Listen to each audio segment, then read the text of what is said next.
पूर्व की भांति हमारे गार्जियंस पूजा करते थे, जहाँ देखा जाता था कि पूजा की भावना हमारा मुख्य उद्देश्य होता था। और आज आधुनिकता के दौर में वो जो चीज़ें बताने की ज़रूरत नहीं कि आज का मॉडर्न जनरेशन है, ठीक है वो है, लेकिन आप गार्जियन उन्हें भी मार्गदर्शन करना आपका कर्तव्य बनता है। तो हम उम्मीद करते हैं कि जैसा कि बैदा के पूजा समिति के हमारे वरिष्ठ सदस्य नागरिक इन्होंने जिस तरह से बोला है वो हम लोग उस पर अमल करें। तो देखना है कि हमारे पूजा समिति में किस पॉइंट पे पुलिस से फोकस करने की ज़रूरत है, किस पॉइंट पे जनता को देखने की आवश्यकता है, किस पॉइंट पे हमको पंडाल के लिए सुविधा देखने की ज़रूरत है, कि तमाम दृष्टिकोण से सोचने की ज़रूरत है कि कोई भी पूजा ऑर्गेनाइज कर रहे, कोई भी ऑर्गेनाइजेशन किसी चीज़ का वो ऑर्गेनाइज करता है तो प्रशासनिक दृष्टिकोण से उसको सही तरीके से संचालन कर सके, सही तरीके से उसका मॉनिटरिंग कर सके, उस बिंदु पे हम लोग बात करें। तो एक एक बिंदु पे आप रखें कि हम लोग से क्या उम्मीद है, लोगों से क्या उम्मीद है, कैसे हम लोग उसको सफल बनाएंगे, किस किस बिंदु उस मेन पॉइंट पे हम लोग बात करते हैं। हमको लेडीज फोर्स भी और प्लस अधिक से अधिक जरूरत पड़ सकती है। जल्दी पहुँचिए ना थाना पे, 20 फोर्स चाहिए। जल्दी आइए, मीटिंग में साथ ही से 20 हो जाए, जितना अधिक नाम बेहतर बताओ। हाँ, जितना अधिक से अधिक हो जाए। कितना दूरी में वो हम लोग तो विजिट भी करेंगे, उसका देखेंगे। वो पूजा पंडाल जो बन रहा है उसके किस तरफ लगता है? पीछे साइड, उसके पीछे साइड में भी अंदर मेन गेट बहुत गैदरिंग हो जाता होगा। हाँ, और आगे भी कोई ऐसा जगह आप नहीं चूज कर सकते हैं जो पंडाल मेरा है, हम देखे हैं इतना बढ़िया पंडाल है, अगर आगे लगा देगा तो सब घेरा जाएगा। कुछ ऐसा स्पेस दीजिए कि सेपरेट मीना बाजार रहे। मीना बाजार पंडाल उसके स्पेशल पीछे कोई नहीं जाता जगह है। और हम बहुत कुछ देखें, हम बताएंगे, उसको अमल किया जाए। हमको लगता है कि तो बहुत स्मूथली चलेगा, ताकि हम आपसे विचार विमर्श करने आएंगे वहाँ। सब कुछ को देख लिया, आपको पता ही है, हम विजिट भी किए। बाकी सारे सब ठीक है, दिक्कत नहीं है। देर वहीं मीना बाजार के लिए 10 को मत 3 द्वारा और है। आइए आगे आइए। बीच में सुनने में आया था कि पूजा पंडाल जब बन रहा था तो आप ही के बीच से कोई व्यक्ति बना रहा है, उसमें व्यवधान उत्पन्न किया। तो ऐसी बातें मेरे कान में क्यों नहीं आती? और उस तरह का अगर कोई नाबालिग बच्चा है, उसको नहीं ज्ञान है कानून, तो गार्जियन का काम होता है कि बुला के समझाना, समाज का यही काम है। नाबालिग बच्चा सर सुनने में आया कि पूजा पंडाल के कार्य को रोक दिया था, सच है ना? नहीं, नाबालिग बच्चा पूजा पंडाल को नहीं रोका। हाँ, मान लिया काम चल रहा। अपनी राजनीतिक प्रतिद्वंदिता जिसकी है अपनी जगह, समाज में अगर बच्चा गलती करता है तो बच्चा को अनुशासनिक रखने के लिए हमको जरूरी कि उसके गार्जियन को हम बुलाएं। वहाँ पे मेरी राजनीतिक प्रतिद्वंदिता नहीं होनी चाहिए, क्योंकि उसके भविष्य का विषय क्या सीओ साहब, बिल्कुल उसको गार्जियन को बुला के उसकी गलती को सामने ला दें हम लोग, जैसे कि अभी हम कर भी रहे क्या चंद्रशेखर जी जो गार्जियन से डायरेक्ट संपर्क कर रहे हैं। सर आगे जहाँ हमारी बच्चियाँ स्कूल में पढ़ रही हैं, आप लोगों ने भी देखा है स्कूल के नज़दीक में लोग बटन खोल के, ऐसे खोल के, वैसे खोल के घूम रहा है, दौड़ रहा है। बच्ची हमसे शिकायत की सकती, हमको एक्शन लेना पड़ा। हम खुद घूम रहे हैं, हम स्कूल के इर्द गिर्द लड़कों को नहीं घूमते देखना पसंद, हम सीधे गार्जियन से संपर्क कर रहे हैं। हमको मीडिया पे चलने और फ्लैश करने और पूरा हाईलाइट होने का कोई ये नहीं है। हम तो खुद स्ट्रगल करके यहाँ पहुँचे। हम तो चाहते हैं कि हमारे चलते अगर कमल पांडे सच में एक मेधावी दरोगा है, अगर सही में मेहनत कर रहा है, सही में ईमानदारी से काम कर रहा है ना, तो हम इंस्पायरेशन नहीं बने, हम उसके लिए एक एनर्जी बने, ताकि कल यहाँ से चले भी जाए तो गार्जियन कम से कम गार्जियन के दिल में वो राज करे कि हाँ कोई थाना प्रभारी आया था जो ग्रास रूट पे काम करना जानता है। तो आपका सहयोग यहाँ जरूरी है। हम बच्चों को मारने के लिए रोड पे नहीं उतरते।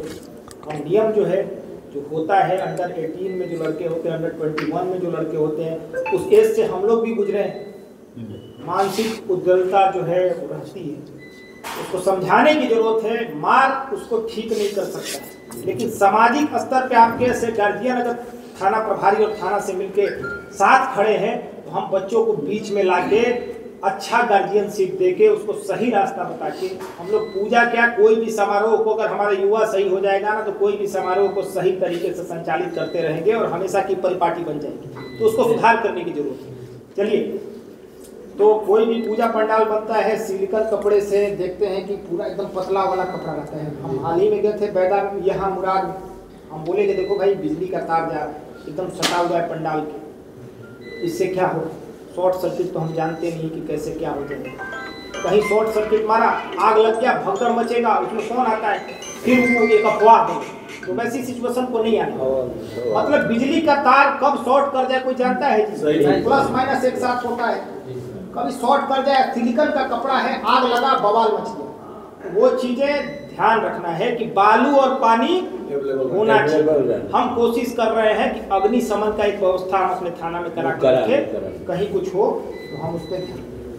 दूसरा का कम्युनिकेशन, पूजा समिति कमेटी बनाने के लिए सीओ साहब ने कहा, डीओ मैम ने कहा, हमारे अनुमंडल पुलिस पदाधिकारी ने कहा, कमेटी बना लेना इसलिए जरूरी होता है कि हम एडमिनिस्ट्रेशन के लोग जो है किससे बात करें, हो सके कि अगर व्यक्ति से बात कर रहे हैं वही कोई अफवाह फैला रहा है, तो कमेटी का लोग जिम्मेवार होता है, उससे अगर डायरेक्ट हम संपर्क करेंगे तो हमको वस्तु स्थिति का पता चलेगा और हम सही अप्रोप्रिएट एक्शन अप्रोप्रिएट टाइम पे ले सकेंगे। हम लोग के बोलने का उद्देश्य ये था, जवाबदेही है ना, इस मुद्दे पे सोचने की जरूरत है कि कोई जैसे बहुत सा अफवाह फैल जाता है कि देखो कोई गोबर फेंक दिया, कोई ये फेंक दिया, बहुत सी बातें आती हैं, इसलिए हम बोल रहे हैं इस पर सोचने की जरूरत है। हम जो पुलिसिंग कर रहे हैं हमको देखने में आ रहा है मुरार और चौगाई मसरिया ये वो, सर उधर थूक फेंक दिया, उधर ये फेंक दिया, ये कोई बड़ा इशू नहीं, अफवाह फैलता है झूठ का। 90% अफवाह झूठ का फैलाया जाता है, लोग व्हाट्सएप पे देखते हैं कि यहाँ पे उसका गर्दन काट दिया, 90% अफवाह गलत होता है ना। सोशल मीडिया पे जो भी न्यूज आए, कोई ये नंद फंद कुछ भी लिख के भेज दे तो हम सच बताते हैं कि एक नागरिक का जिम्मेवारी बनता है कि तुरंत वो पुलिस से संपर्क करे, किसी भी पुलिस पदाधिकारी से संपर्क करे कि सर इस तरह का मीडिया में चल रहा है, हम उसको जांचेंगे क्योंकि हमारे पास जांचने का टेक्नोलॉजी है, उसको लोड कौन किया है, वो कहाँ से, कहीं पाकिस्तान से तो नहीं चल रहा है, कहीं दूसरे जगह से तो नहीं चल रहा, बात तो समझ रहे हैं, वो कहाँ से चल रहा है उसको हम जांचेंगे और जांचने के बाद हम परख लेंगे और उसको उठा लेंगे। आपको कानून हाथ में लेने की जरूरत नहीं, अगर कोई व्यक्ति कुछ गड़बड़ी कर रहा है उसको आप अभिरक्षा में लेकर रखिए। समाज का दायित्व तो बनता है कि आप इतने लोग हैं, कोई एक व्यक्ति उदंडता कर रहा है तो उसको अपनी अभिरक्षा में लेकर रखिए, उसको मारिए पीटिए मत। मारने पीटने की घटना पे बहुत बड़ा अपराध है। एक चोर चोरी कर रहा था और उसको लोग मार के मुआ दिया, 302 का मुकदमा चलेगा, आप है ना, बात को समझ रहे हैं। आपको कानून हाथ में नहीं लेना है, हम हैं, हम क्विक रिस्पॉन्ड करेंगे, समझिए ना कि हम खड़े हैं आपके साथ। कभी ऐसा लगा है आप लोग को कि पुलिस नहीं पहुंचती, 112 भी मेरी रोड पे रहती है, इतना भी दूर का इलाका हो हम पहुँचेंगे। तो व्हाट्सएप ग्रुप एक बनाएंगे हम कमेटी के साथ, जो हमारा ये है संस्था है, सबके साथ एक व्हाट्सएप ग्रुप रहेगा। उस व्हाट्सएप ग्रुप में सभी पूजा संस्थान के लोग, जो मुख्य लोग हैं, जो लाइसेंस ले रहे हैं, वो जुड़े रहेंगे। इसीलिए मैंने सबका फोटो मांगा, सबका व्हाट्सएप नंबर मांगा। उससे जुड़ के एक चीज़ रहेगा कि देखिए सर यहाँ पे ये दिक्कत आई है, तुरंत रिस्पॉन्ड करेंगे हम लोग। अब ये पूरी पूजा कमेटी अगर जुट गई एक साथ, पूरे पंचायत का, और थाना प्रभारी सीओ साहब बीडीओ साहब जुट गए, तो हम लोग कलेक्टिव रूप से कोई डिसीजन लेंगे तो और ब्रेन हम लोग का साथ चलेगा, उसको हम लोग रोकेंगे, क्योंकि हमारे क्षेत्र का मुद्दा है। चौगाई किसी भी चीज़ में बैक डाउन पे, बैक फॉल मतलब फॉल पे नहीं जाना, गिरना नहीं चाहिए, हम ये चाहते हैं। अरे ना गिरेगा, हमको भी विश्वास है क्योंकि आप लोगों से गार्जियन यहाँ मौजूद हैं। तीसरा चीज़ है माइकिंग की व्यवस्था। कोई भी पूजा पंडाल कभी होता है क्या है कि बहुत भीड़ रहता है, लड़का भी रहेगा, लड़की भी रहेगी, महिलाएं भी रहेंगे, बच्चे भी रहेंगे, कोई बच्चा भूल गया, माइकिंग की अच्छी व्यवस्था होनी चाहिए।